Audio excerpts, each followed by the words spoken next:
নমস্কার বন্ধুরা, আমি রণদীপ। হিস্ট্রি দর্পণ এডুকেশনাল চ্যানেলে আপনাদের সকলকে আবারও স্বাগত।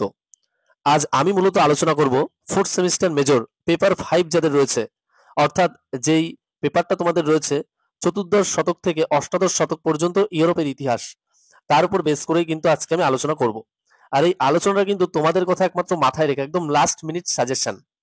এই সাজেশনটা তোমরা যারা দেখে যাবে, আশা করি পরীক্ষায় কিন্তু এর বাইরে কোনো প্রশ্ন তোমরা পাবে না।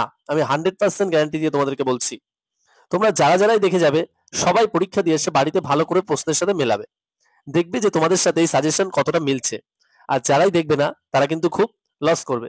এবার হয়তো অনেকে বলতেই পারতে যে এই সাজেশনটা দেওয়ার পর অনেকেই কমেন্ট করবে, তোমরা আমি জানি অনেকেই দেখতে পারবে না। হয়তো তোমরা বলবে যে স্যার কয়েকদিন আগে কেন দিলেন না। এই কেন আমি আগে দিলাম না সেটা তোমরা পরীক্ষা দিয়ে আসার পর যখন আবার কেউ কমেন্ট করে জানতে চাইবে, আমি ঠিক সেই সময় তোমাদেরকে বলবো। তবে আজকে আমি তোমাদের যে প্রশ্নগুলো আসবে আমি কিন্তু তোমাদের বলে দিচ্ছি। এর বাইরে কিন্তু কোনো প্রশ্ন আসবে না, আমি বারবার বলে দিলাম। তোমরা যারাই দেখবে তারাই পরীক্ষা দিয়ে এসে দেখবে তোমরা গেনার হয়ে গেছো। আচ্ছা, প্রথম যে প্রশ্নটা বলবো, মুদ্রণ যন্ত্রের আবিষ্কার সম্পর্কে আলোচনা করো। আজকের এই ভিডিওটা আগেই বলি, দীর্ঘায়িত করব না, শুধু তোমাদের কথা মাথায় রেখে এই ভিডিওটা করছি। একদম স্বল্প 4-5 মিনিটের মধ্যে আমি চেষ্টা করছি ভিডিওটা করার। আর তোমরা যারা নতুন আছো, আর দেরি না করে অবশ্যই চ্যানেলটিকে সাবস্ক্রাইব করো এবং ভিডিওটি শেষ পর্যন্ত দেখো। এবং পেপার 5 পরীক্ষার 100% কমন হুবহু প্রশ্ন তোমরা কিন্তু পেয়ে যাবে, ঠিক যেভাবে পেপার 4 তোমরা পেয়েছো। নেক্সট যে প্রশ্নটা রয়েছে, নবজাগরণ বা রেনেসাঁসের বৈশিষ্ট্যগুলি আলোচনা করো। নেক্সট, মানবতাবাদের বৈশিষ্ট্যগুলি আলোচনা করো। নেক্সট, ইউরোপের সামন্ততন্ত্রের বৈশিষ্ট্য এবং পতনের কারণগুলি আলোচনা করো। নেক্সট, ভৌগোলিক আবিষ্কারের কারণ এবং ফলাফল, বিশেষ করে স্পেন ও পর্তুগাল কিভাবে ভৌগোলিক আবিষ্কার করেছিল তার কারণ এবং ফলাফল। নেক্সট, ইউরোপে ধর্ম সংস্কার আন্দোলনের কারণ ও ফলাফল সম্পর্কে আলোচনা করো।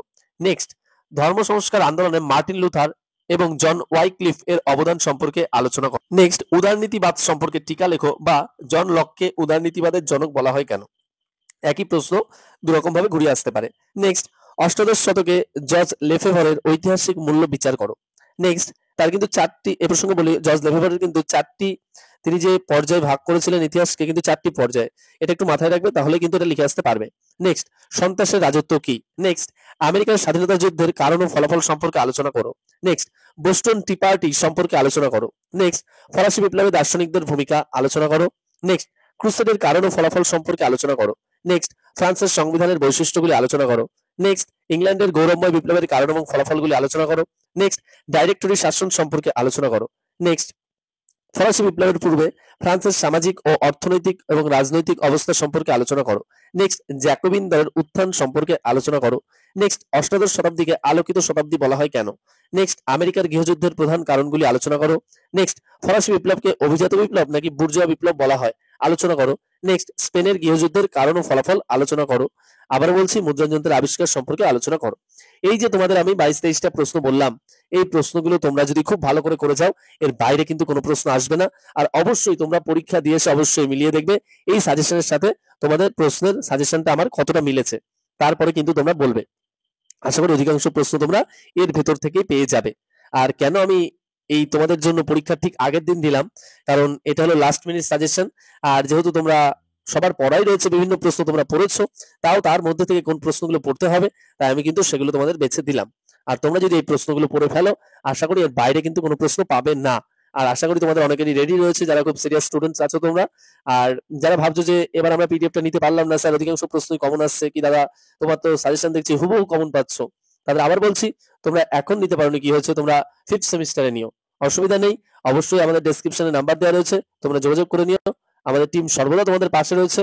আমরা চেষ্টা করছি যাতে একদম কম সময়, একদম স্বল্প মূল্যে ছাত্রছাত্রীরা কিভাবে উপকৃত হতে পারে তার চেষ্টা আমরা সর্বদা করে চলেছি। এজন্য আমরা সবসময় তোমাদের পাশে আছি। আর তুমি যদি চ্যানেলে নতুন হয়ে থাকো, অবশ্যই চ্যানেলটিকে সাবস্ক্রাইব করে নোটিফিকেশন অন করে রাখবে। এবং আরো কি ধরনের ভিডিও পেলে তোমরা আরো বেশি উপকৃত হবে, অবশ্যই কমেন্ট বক্সে কমেন্ট করে জানাবে, আমরা সে ধরনের ভিডিও দেওয়ারই চেষ্টা করব।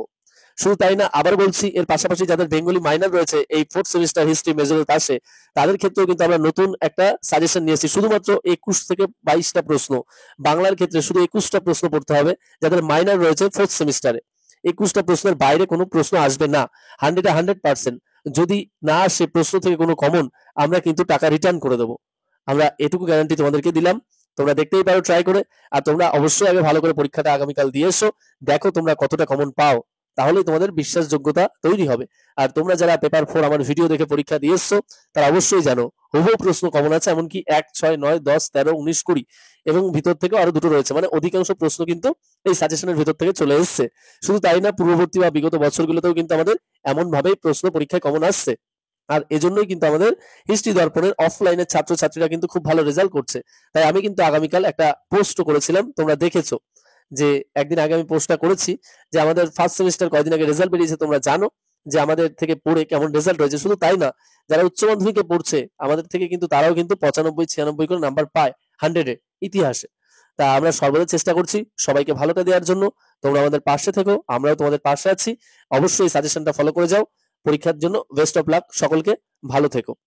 দেখা হচ্ছে পরের ভিডিওতে।